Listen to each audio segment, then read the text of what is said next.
আসসালামু আলাইকুম। আমি এস এ মুজিবুর রহমান।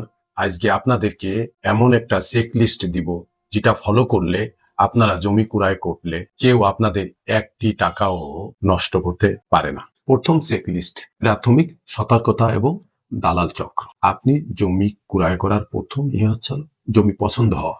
আর এই পছন্দ হতে দেয় মিডিয়া বা মধ্যস্বত্বভোগী, যে সে পরে নির্ভরশীল হওয়া। সে আপনাকে মধ্যস্বত্বভোগী হিসেবে আপনাকে জমিটা দেখালো, সে নিশ্চিত ভালো লোক হতে পারে, তাতে কোনো সমস্যা নাও থাকতে পারে, কিন্তু তার লাভটা আপনার জমি ক্রয় বা বিক্রয় পরে নির্ভর করে। সবসময় সতর্ক থাকতে হবে, আবেগেই কোনো কিছু করা যাবে না। প্রিয় চেক লিস্ট, সরজমিনে দেখুন এবং জমি ক্রয় করুন। সরজমিনে ভিজিট করতে হবে। সে ভিজিট করতে বর্ষাকালে হলে ভালো হয়, কারণ বর্ষাকালে বোঝা যায় যে জমিটা কতটুকু নিচু বা উঁচু। আর জমি ক্রয় করার আগে সে জায়গায় গেলাম, তার পাশে ৪-৫ জন লোকের কাছে জিজ্ঞেস করলাম